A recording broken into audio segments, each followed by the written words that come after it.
Assalamualaikum warahmatullahi wabarakatuh.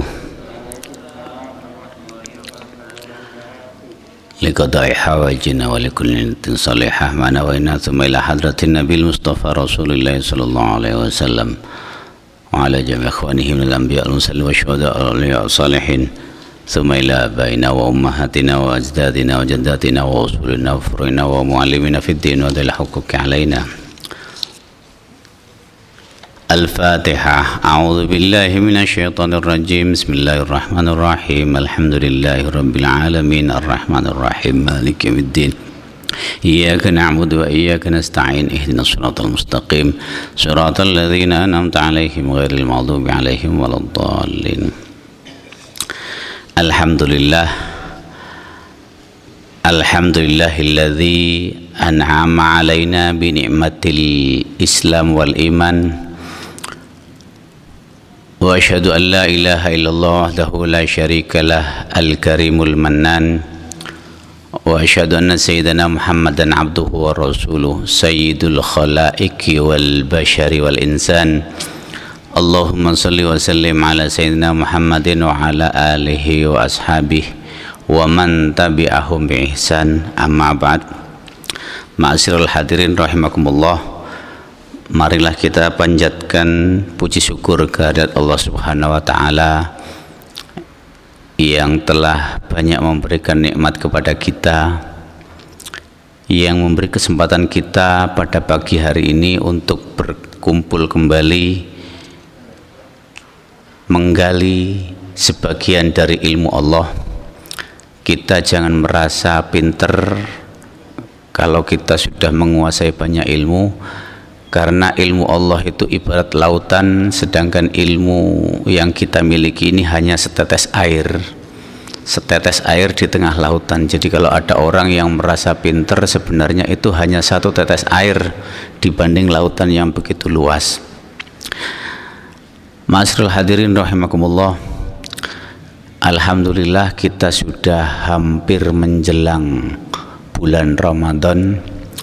Kalau Muhammadiyah, menurut hisabnya mereka sudah menetapkan bahwa awal Ramadan itu jatuh pada hari Ahad, hari Sabtu, tanggal 2. Jadi Muhammadiyah itu sudah melakukan ru'yah, tapi ru'yahnya itu bil hisab, dengan menghitung. Sedangkan kita warga Nahdlatul Ulama, selain kita menghitung perkiraan bahwa kita itu akan melaksanakan Ramadan, awal Ramadan itu pada tanggal 3, tapi kita menunggu nanti pada hari Jumat sore insya Allah akan ada ru'yah bil fi'li. Jadi melihat bulan, kalau memang bulan sudah kelihatan berarti hari Sabtunya itu kita sudah puasa. Tapi kalau hari Jumat itu bulan tidak kelihatan, jadi matahari begitu terbenam itu ada bulan kelihatan sedikit. Kalau bulan kelihatan sedikit berarti itu sudah waktunya ganti bulan. Artinya setelah maghrib itu masuk pada bulan baru. Jadi kalau hari Jumat itu hasil ru'yatul hilal, melihat bulan, ternyata memang terbukti ada bulan kelihatan, maka hari Sabtunya itu sudah puasa. Tapi kalau Jumat sore setelah matahari terbenam kok ternyata bulan itu tidak kelihatan, maka istiqmal, kita akan menyempurnakan bulan Sya'ban ini 30 hari, berarti nanti kita puasa pada hari Ahad. Ya. Ma'asyiral hadirin rahimakumullah. Pada kesempatan ini saya akan menyampaikan tentang prinsip-prinsip di dalam beragama. Saya mengutip dari sebuah kitab tafsir, ya. Dalam kitab itu disebutkan waqad harasal Islam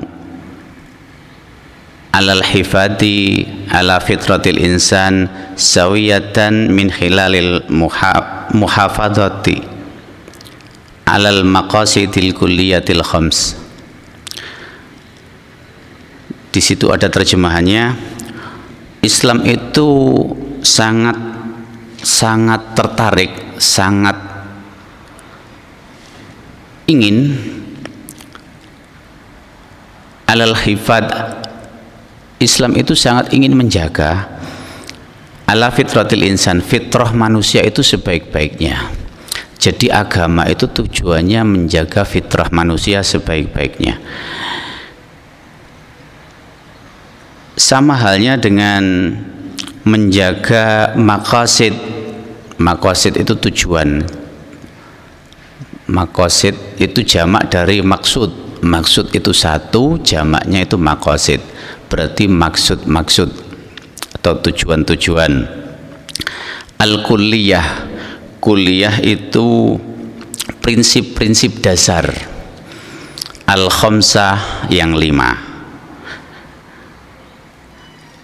Prinsip-prinsip dasar dalam Islam ini sebenarnya banyak ulama yang tidak menyebutkan urutannya, tapi Imam Ghazali menetapkan urutannya sebagaimana yang ada dalam tulisan ini, dan ulama fikih, ulama usul itu sepakat urutannya seperti ini. Artinya ini tidak boleh dibolak-balik urutan kulliyatul khamsah, al-kulliyatul khamsah. Kenapa ada al di depannya? Karena kalau tidak ada al, maka kulliyatul khamsah ini menjadi susunan mudhaf ilaih. Dalam bahasa Inggris mungkin disebut modifier, jadi sandar menyandar. Kalau sandar menyandar itu artinya bukan yang, tapi artinya menjadi milik. Ya. Baitul Amin. Baitul Amin kalau nggak ada al di depannya maka maknanya itu adalah rumahnya Amin. Baitun al-Amin. Tapi kalau ada al di depannya maka al Baitul Amin maknanya menjadi rumah yang aman. Ya. Al-kulliyatul khamsah, 5 prinsip-prinsip dasar. Yang pertama itu adalah ad-din. Prinsip dasar dalam Islam, kenapa syariat Islam itu ada? Yang pertama itu menjaga ad-din itu hubungan manusia dengan Tuhannya. Hubungan manusia, bagaimana manusia itu tetap bersikap sebagai hamba di hadapan Tuhannya, bagaimana memperlakukan Tuhannya itu di atas segala-segalanya. Itu adalah prinsip dasar yang pertama. Yang kedua, wan nafs, jiwa. Syariat Islam itu ada tujuannya untuk menjaga jiwa, supaya jiwa kita tenang, supaya jiwa kita ini tidak gelisah, supaya jiwa ini penuh ketenangan. Orang itu akan tidak dikenai hukum kalau dia saat itu jiwanya sakit atau akalnya sudah tidak berfungsi. Ya. Kemudian yang ketiga, wal akal, ada jiwa, ada akal. Jiwa ini harus lebih didahulukan untuk kita didengarkan sebelum akal. Ya. Yang pertama kali harus kita pertimbangkan pemeliharaannya, penjagaannya itu adalah agama. Ya, jadi agama itu harus kita jaga paling pokok, karena dengan agama itu semua yang ada di dunia ini akan teratur. Tapi kalau sudah agamanya ini tidak kita jaga, maka niscaya ya keteraturan itu tidak akan terjadi. Setelah agama, yang perlu kita jaga adalah jiwa kita. Orang kalau menemukan satu hal, pasti lubuk hati terdalam itu mengatakan bahwa ini baik, ini buruk. Itu adalah jiwa. tapi kemudian lubuk hati terdalam mengatakan bahwa ini baik atau buruk, itu bisa berubah setelah akal mempengaruhi. Jadi akal itu kadang-kadang bisa merubah kebenaran statement yang ada dalam jiwa, ini bisa berubah oleh akal. Ya. Yang ketiga itu adalah akal. Agama menjaga supaya akal kita ini tetap baik. Agama itu pasti akan masuk akal. Agama itu pasti sesuai dengan logika. Cuman kadang-kadang banyak sekali hal-hal di dalam agama ini yang tidak bisa dinalar oleh logika. Karena manusia itu punya logika yang terbatas. Manusia tidak bisa mencerna semua ketentuan Allah itu dengan logika. Ada hal-hal yang tidak bisa terjangkau oleh logika. Mungkin logika itu bisa berupa logika medis, dibuktikan oleh medis. Kadang-kadang medis nggak bisa membuktikan. Kadang-kadang logika nggak bisa berbicara. Tapi kita harus menerima, jiwa kita itu bisa menerima walaupun logika kita tidak bisa menerima. Kadang-kadang seperti itu. Kalau kita hanya mengandalkan logika, maka niscaya banyak hal-hal dalam agama ini yang akan kita tinggalkan. Dan kita perlu waspada karena logika itu adalah senjata propagandanya orang-orang Yahudi terhadap Islam. Jadi seringkali kita dirongrong, ya kita dioyak-oyak, digoyang karena mereka itu menghembuskan isu tentang logika ini nggak masuk akal. Itu hembusan yang dilakukan oleh orang-orang di luar Islam supaya kita ragu-ragu pada Islam. Kalau logika itu terlalu kita pakai, seperti halnya yang terjadi pada Nabi Ibrahim, niscaya Nabi Ibrahim tidak akan menyembelih anaknya.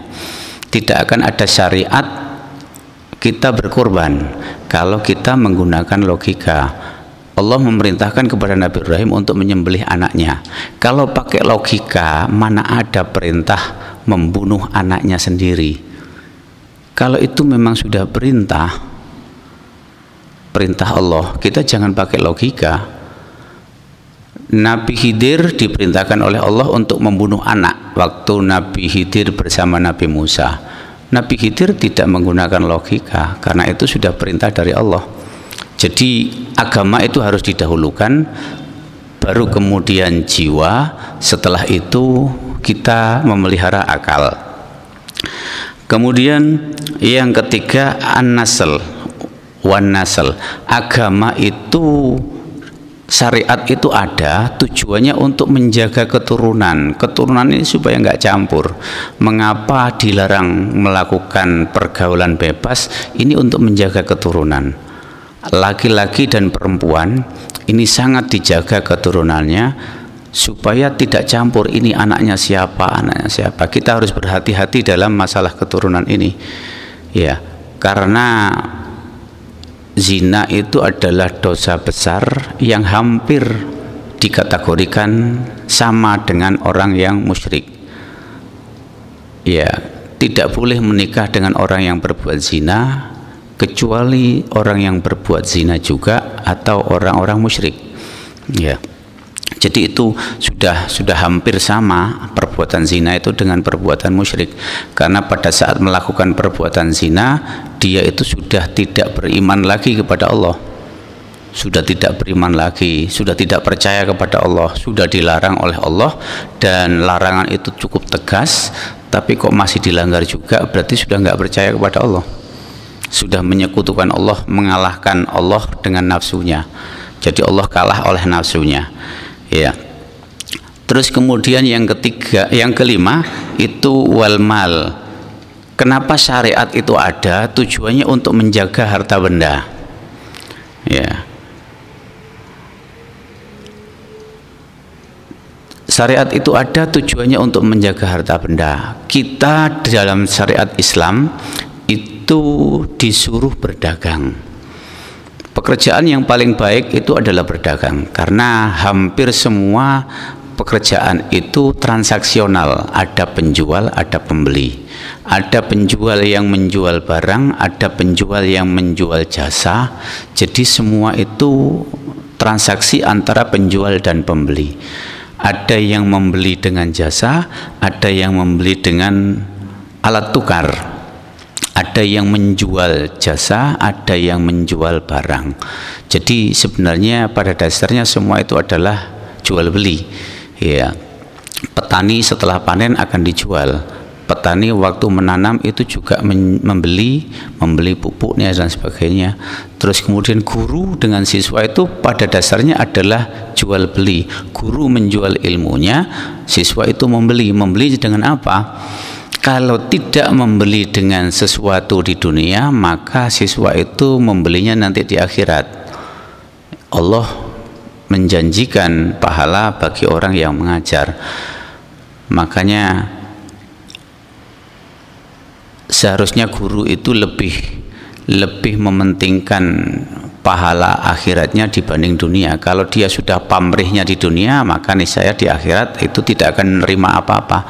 Tapi kalau guru itu ikhlas memberikan pendidikan kepada anak didiknya, kemudian dia tidak berharap apa-apa, masalah nanti mendapatkan sesuatu dari apa yang dia ajarkan itu adalah sebuah berkah, sebuah nikmat. Tapi niat kita harus tetap kita meminta kepada Allah supaya mendapatkan pahala nanti di akhirat. Dan pahala mengajar ini luar biasa besarnya. Sepanjang ilmunya yang diajarkan ini diterapkan oleh muridnya, maka niscaya pahalanya akan tetap mengalir kepada gurunya. Itu yang disebut dengan pahala jariah, pahala yang mengalir. Jadi sepanjang kita mengajarkan sesuatu kepada siswanya kemudian diamalkan, maka selama itu diamalkan akan mengalir pahalanya bagi kita. Kemudian siswanya mengajarkan kepada orang lain dan orang lain melakukan hal yang sama, maka pahalanya juga akan mengalir kepada siapa saja yang pernah mengajarkan. Sebaliknya, kalau seandainya ilmu yang diberikan ilmu itu yang bersifat buruk, maka niscaya keburukan itu akan mengalirkan dosa kepada pengajarnya. Jadi ini cukup riskan bagi guru. Kalau mengajarkan sesuatu yang baik, dia itu akan mendapatkan pahala. Tapi kalau mengajarkan sesuatu yang jelek, kemudian yang jelek ini diajarkan lagi kepada orang lain, maka tanpa disadari dia akan bertambah dosanya. Ya. Ma'asyiral hadirin rahimakumullah.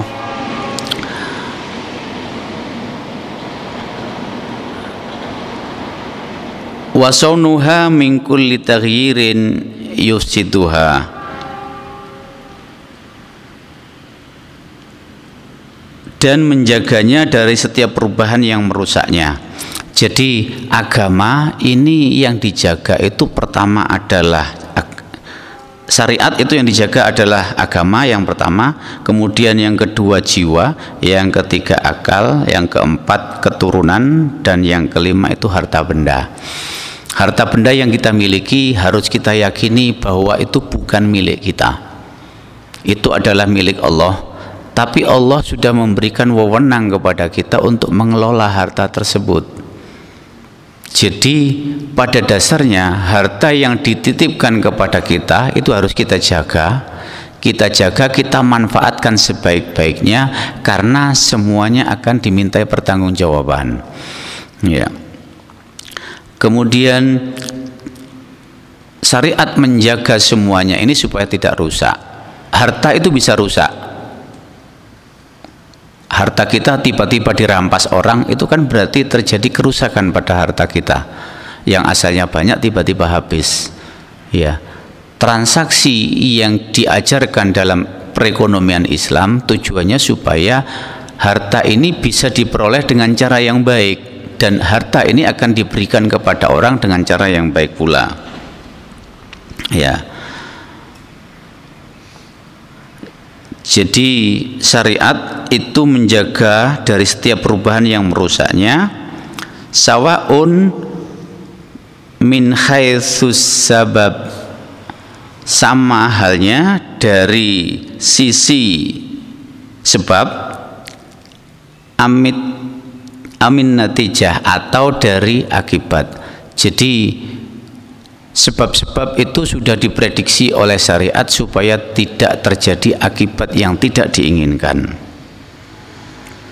Ya. Kemudian terkait dengan hal ini dalam tafsir Qurtubi itu dijelaskan iyali ala dzalikal hadis al-qudsi, ada sebuah hadis qudsi terkait dengan hal ini,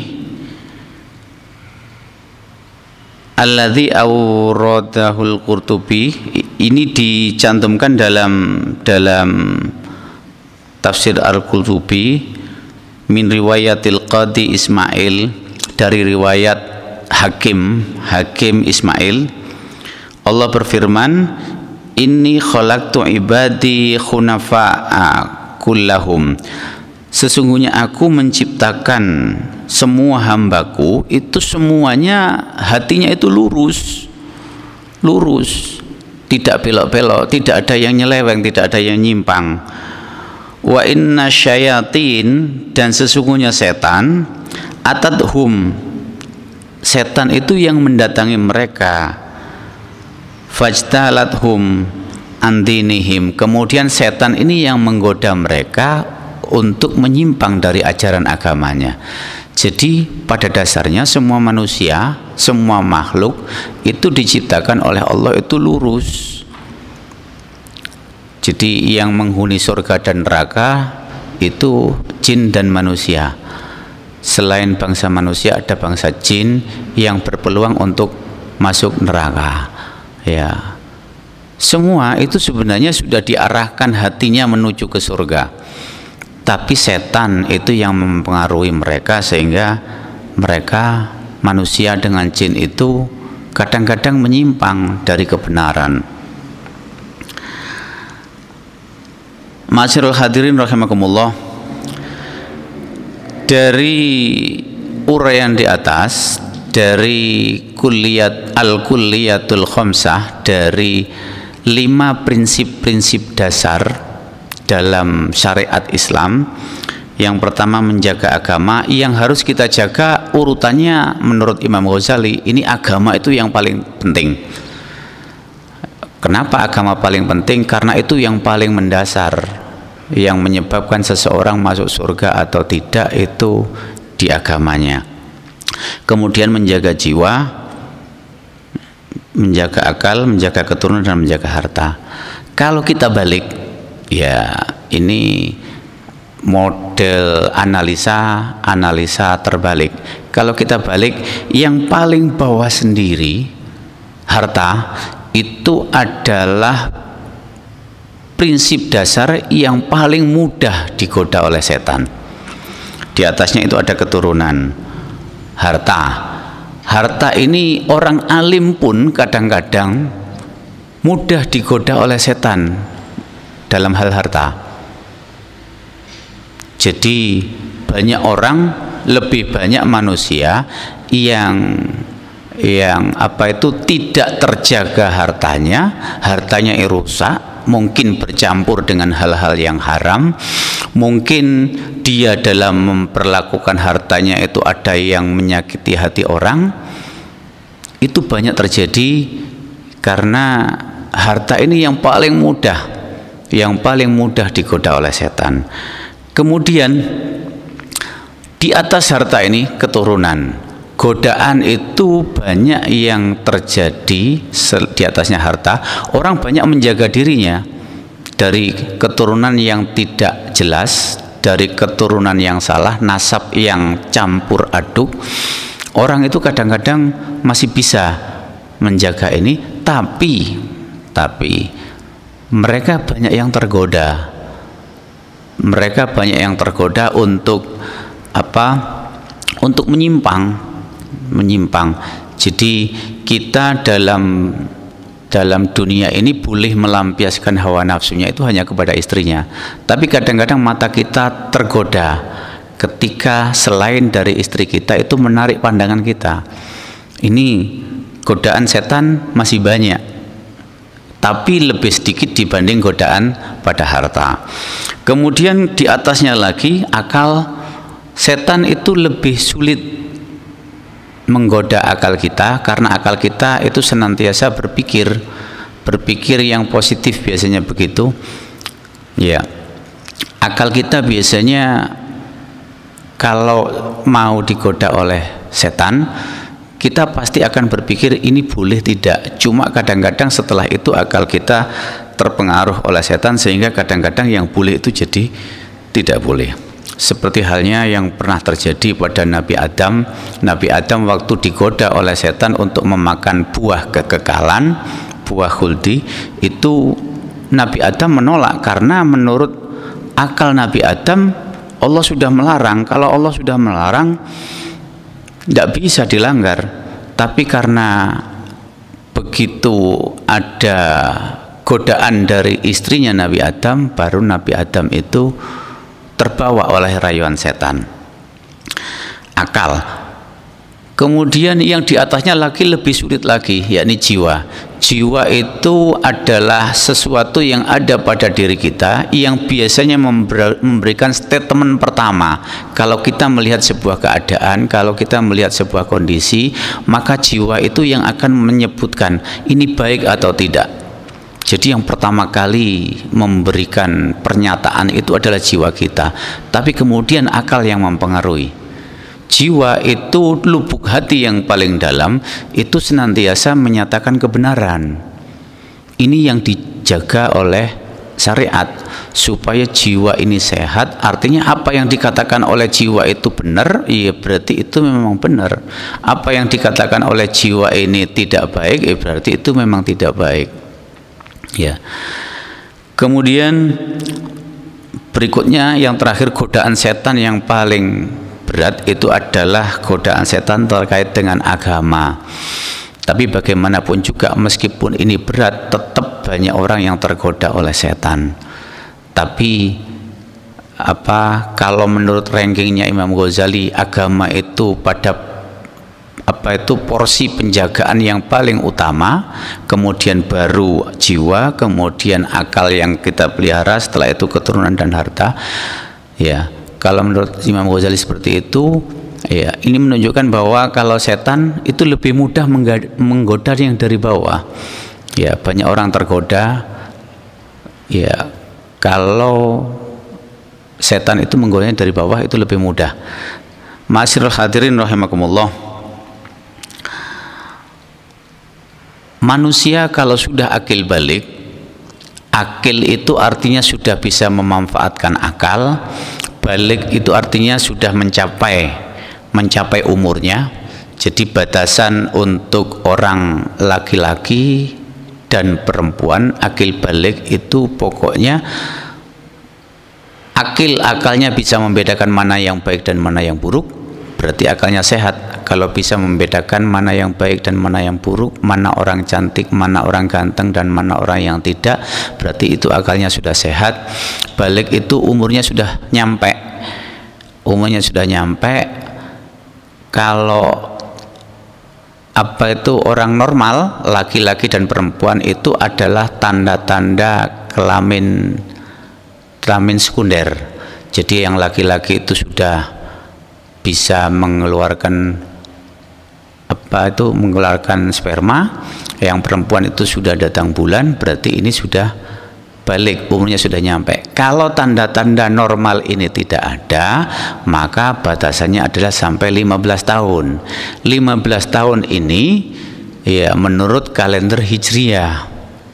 Kalau kalender Hijriah itu akan lebih cepat. Kalau 15 tahun kurang lebih setengah tahun lebih awal dibanding kalender Masehi. Jadi kita dalam satu tahun itu ada sekitar 12 hari, itu kalender Hijriah lebih dahulu dibanding kalender Masehi. Ya, jadi kalender Hijriah itu akan maju dalam satu tahun itu kurang lebih 12 hari. Kalau dalam 15 tahun itu 6 bulan kurang lebih majunya. Ya, ma'asyiral hadirin rahimakumullah. Jadi syariat itu menjaga supaya agama kita ini berjalan dengan baik, tidak rusak, menjaga jiwa kita ini supaya tidak rusak, menjaga akal, menjaga keturunan, dan menjaga harta kita tidak rusak. Jadi itu prinsipnya agama ini. Kenapa kok diterapkan kepada kita? Untuk itu. Kalau sampai syariat ini tidak dilaksanakan, maka niscaya kerusakan itu akan muncul, baik pada hartanya, baik pada keturunannya, baik pada akalnya, jiwanya, atau bahkan agamanya. Jadi syariat itu kenapa diwajibkan kepada kita untuk menjalaninya supaya tidak rusak. Ya. Masyarul hadirin rahimakumullah, karena sebentar lagi kita akan melaksanakan ibadah di bulan puasa, kita berdoa semoga kita bisa menjalankan syariat dengan baik agar agama kita, jiwa kita, akal kita, keturunan, dan harta kita ini tidak rusak. Kita berharap Allah memberikan kekuatan kepada kita sehingga kita bisa melaksanakan Ramadan yang akan datang ini dengan baik, meninggalkan hal-hal yang sia-sia. Allah memberikan kekuatan kepada kita untuk meninggalkan hal-hal yang tidak perlu di bulan Ramadan yang akan datang, sehingga kita banyak memanfaatkan waktu kita untuk beribadah kepada Allah. Semoga Allah senantiasa memberikan kesehatan kepada kita, menerima amal ibadah kita. Semoga Allah senantiasa menjauhkan kita dari fitnah yang seringkali muncul di sekitar kita. Semoga Allah membimbing kita, hati kita, akal kita untuk senantiasa bisa berpikir yang baik, berkata yang baik. Semoga Allah menjauhkan kita dari bala musibah yang selama ini sudah menyerang kita. Semoga pandemi yang diangkat ini segera berakhir sama sekali. Semoga mereka yang meninggal dunia dari keluarga kita, kerabat kita, guru kita, diampuni dosa-dosa mereka dan dilipat gandakan amal ibadah mereka. Kurang lebihnya saya mohon maaf. Wallahul muwaffiq ila aqwamit thoriq. Wassalamualaikum warahmatullahi wabarakatuh.